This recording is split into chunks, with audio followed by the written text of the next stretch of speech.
Come on, Clifford. Let's go. Hey.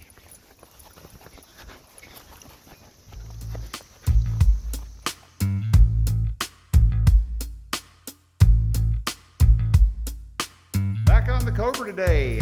Glad you could join us. Welcome back to Basin Hot Rods. As you can see, I've got 3 shop dogs in here, which I'll show you in a minute. We'll show you the shop dogs in a minute. I also have my Mustang in here because we're supposed to get some hail later possibly. So anytime there's severe weather, I move it in. But as you can see, still have plenty of room in here to work. No issues. What we're going to do is we're going to get on the bumper, but there's shop dog number 1. There's shop dog number 2, and shop dog number 3 is somewhere else sniffing around. That would be the black dog Luna. And there she is over there.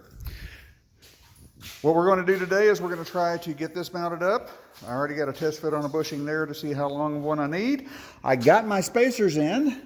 The one I was venting in the last issue about how the U.S. Postal Service needed a signature and I signed online and they didn't deliver it anyway. But what I got here is I've got 2 aluminum spacers, 3/4 inch outside diameter, 1/2 inch inside diameter.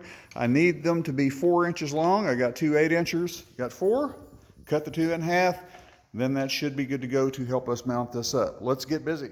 You'll see here is I simply took my tape measure, measured the halfway point, wrapped the tape around it to give me a good solid edge, and I actually used my hacksaw to cut this. I could have used the Sawzall or a cutting disc or whatever, but I wanted a real smooth, even cut, and I can control a hacksaw a lot better than I can the other items. So that's done. These sleeves are ready to go. They're all the same size. Now what we've got to do, you can see I've got the 1 rubber grommet in that one right there. I need to drill out the other 3 holes to install the other 3 rubber grommets. So let's get busy. I will be using my step bit for this because it worked so well on that particular item there. And with that step done, we now have the rubber grommets built in, ready to put the shafts through. Now once I put the shafts through and get those located, I will cut about 10-inch lengths of this 7/16 threaded rod to run through the spacers and mount the bumper. Okay, as Clifford is checking out, I have the threaded rods cut to length, and now we will slide them through the bumper and then through there and bolt on the inside. And with that, threaded rods are in place, mounts are in place.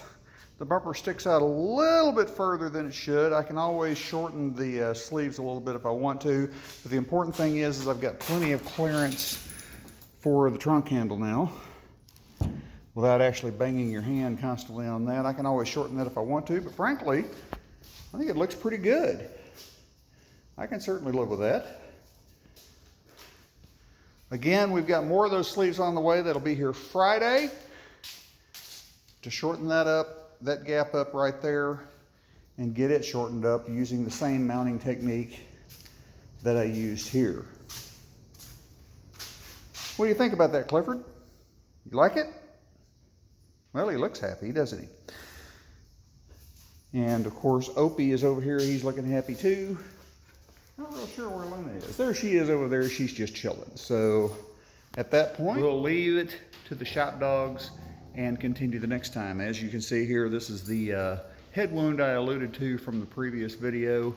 What happened was I was pulling some items out of the trunk, had it propped up like that, and slipped and fell. The trunk lid came down and sliced my head open.